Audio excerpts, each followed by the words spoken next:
The Republic of Mahabad Kurdish, Kamari Mabad Komara Mahabad, Persian, Jamri Mabad was a short-lived Kurdish self-governing state in present-day Iran, from the 22nd of January to the 15th of December 1946. The Republic of Mahabad arose alongside the Azerbaijan People's Government, a similarly short-lived state. The capital of the Republic of Mahabad was the city of Mahabad, in northwestern Iran. The state encompassed a small territory, including Mahabad and the adjacent cities of Paranchur and Nagada. The republic's foundation and demise was a part of the Iran crisis during the opening stages of the Cold War. Background. Iran was invaded by the Allies in late August 1941, with the Soviets controlling the north. In the absence of a central government, the Soviets attempted to attach northwestern Iran to the Soviet Union, and promoted Kurdish nationalism. From these factors resulted a Kurdish manifesto that above all sought autonomy and self-government for the Kurdish people in Iran within the limits of the Iranian state. In the town of Mahabad, inhabited mostly by Kurds, a committee of middle-class people supported by tribal chiefs took over the local administration. A political party called the Society for the Revival of Kurdistan Komali Gianui Kurdistan or JK was formed. Qazi Muhammad, head of a family of religious jurists, was elected as chairman of the party. Although the republic was not declared until December 1945, Qazi's committee administered the area for more than 5 years until the fall of the republic. In 1946, UNSC passed resolutions 2, 3, and 5, urging and eventually facilitating the removal of Soviet forces still occupying Iran. Topic: Foundation. In western Azerbaijan, the Soviet commander at Miandoab summoned the Kurdish chieftains and transported them to Baku in Azerbaijan SSR. There, in late September, 1945, the Prime Minister of the Azerbaijan SSR told them that neither their own nationalist party, the Kamala-yi-Zion-e Kurdistan, nor the Tuda party was looked on favorably, that they should seek their goals within Azerbaijani autonomy, and that they should call themselves the Democratic Party of Kurdistan. The Azerbaijan movement, one must keep in mind, was not created solely by Soviet pressures. The Kurds opposed, among other things, the government's attempts at detribalization.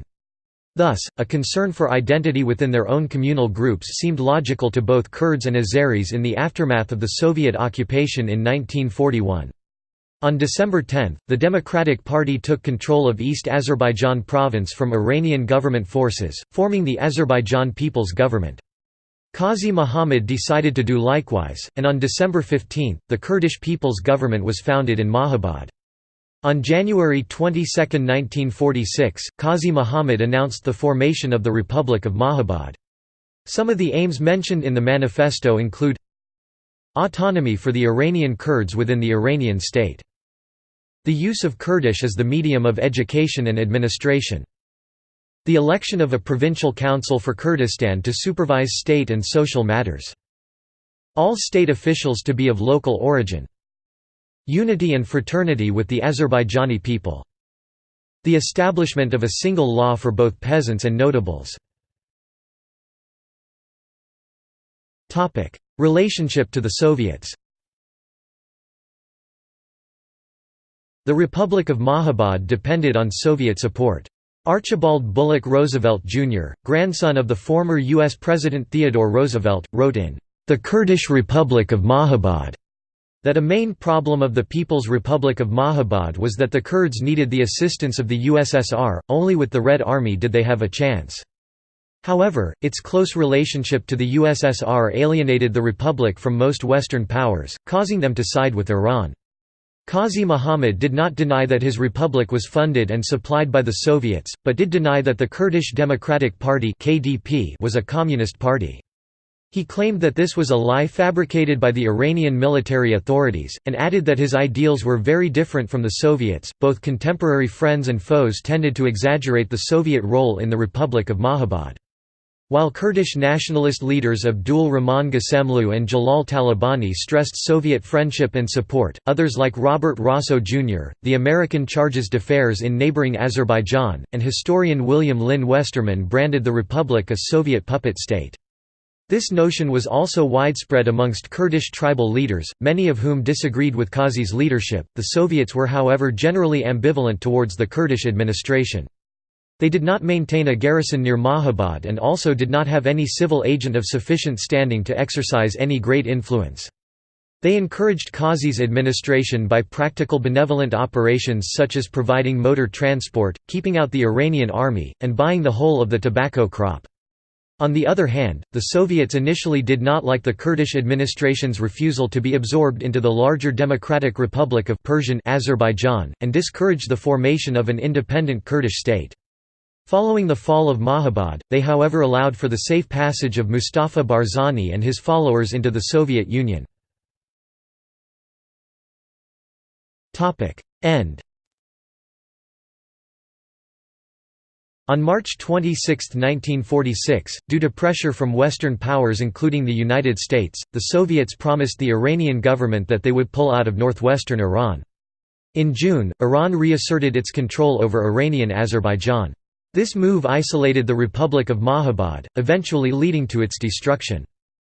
Qazi Muhammad's internal support eventually declined, especially among the Kurdish tribes who had supported him initially. Their crops and supplies were dwindling, and their way of life was becoming hard as a result of the isolation. Economic aid and military assistance from the Soviet Union was gone, and the tribes saw no reason to support him. The townspeople and the tribes had a large divide between them, and their alliance for Mahabad was crumbling. The tribes and their leaders had only supported Qazi Muhammad for his economic and military aid from the Soviet Union. Once that was gone, many did not see any reason to support him. Other tribes resented the Barzanis, since they did not like sharing their already dwindling resources with them. Some Kurds deserted Mahabad, including one of Mahabad's own marshals, Amir Khan. Mahabad was economically bankrupt, and it would have been nearly impossible for Mahabad to have been economically sound without harmony with Iran. Those who stayed began to resent the Barzani Kurds, as they had to share their resources with them. On December 5, 1946, the War Council told Qazi Muhammad that they would fight and resist the Iranian army if they tried to enter the region. The lack of Kurdish tribal support however made Qazi Muhammad only see a massacre upon the Kurdish civilians performed by the Iranian army rather than Kurdish rebellion. This forced him to avoid war at all cost, even if it meant sacrificing himself for his people, which eventually happened and led to his execution. On December 15, 1946, Iranian forces entered and secured Mahabad. Once there, they closed down the Kurdish printing press, banned the teaching of Kurdish language, and burned all Kurdish books that they could find. Finally, on March 31, 1947, Qazi Muhammad was hanged in Mahabad on counts of treason. At the behest of Archie Roosevelt Jr., who argued that Qazi had been forced to work with the Soviets out of expediency, U.S. Ambassador to Iran George V. Allen urged the Shah not to execute Qazi or his brother, only to be reassured, "Are you afraid I'm going to have them shot? If so, you can rest your mind. I am not." Roosevelt later recounted that the order to have the Qazis killed was likely issued, "as soon as our ambassador had closed the door behind him," adding with regard to the Shah, "I never was one of his admirers." Aftermath. Mustafa Barzani, with his soldiers from Iraqi Kurdistan, had formed the backbone of the Republic's forces. After the fall of the Republic, most of the soldiers and 4 officers from the Iraqi army decided to return to Iraq. The officers were condemned to death upon returning to Iraq and are today honored along with Qazi as heroes martyred for Kurdistan. Several hundred of the soldiers chose to stay with Barzani. They defeated all efforts of the Iranian army to intercept them in a 5-week march and made their way to Soviet Azerbaijan. In October 1958, Mustafa Barzani returned to northern Iraq, beginning a series of struggles to fight for an autonomous Kurdish region under the KDP, carrying the same Kurdish flag that was used in Mahabad. Masoud Barzani, the president of Iraqi Kurdistan from 2005 to 2017, is the son of Mustafa Barzani. He was born in Mahabad when his father was chief of the military of the Mahabad forces in Iranian Kurdistan. See also: Makrian, Kurds in Iran, Azerbaijan People's Government, Persian Socialist Soviet Republic, Autonomous Government of Khorasan, Iran–Russia relations. Notes. References. External links. S. R. Valentine, Peshmerga, Those Who Face Death, Its History, Development and Fight Against ISIS, Kindle Direct Publishing, 2018, https://www.amazon.com/peshmerga-those-who-face-death-e-book/dp/b07cm-f983/ref=asap_bc?UTF-8 The Republic of Kurdistan in Mahabad, Encyclopedia Kurdistanica. Kurds at the Crossroad. Stearns, Peter N. ed. Encyclopedia of World History 6 ed. The Houghton Mifflin Company, Bartleby.com. Proclamation of the Kurdish Republic of Mahabad. In Japanese. Xiao Mie Shida Guo, Karudasutan Ren Min Gong He Guo.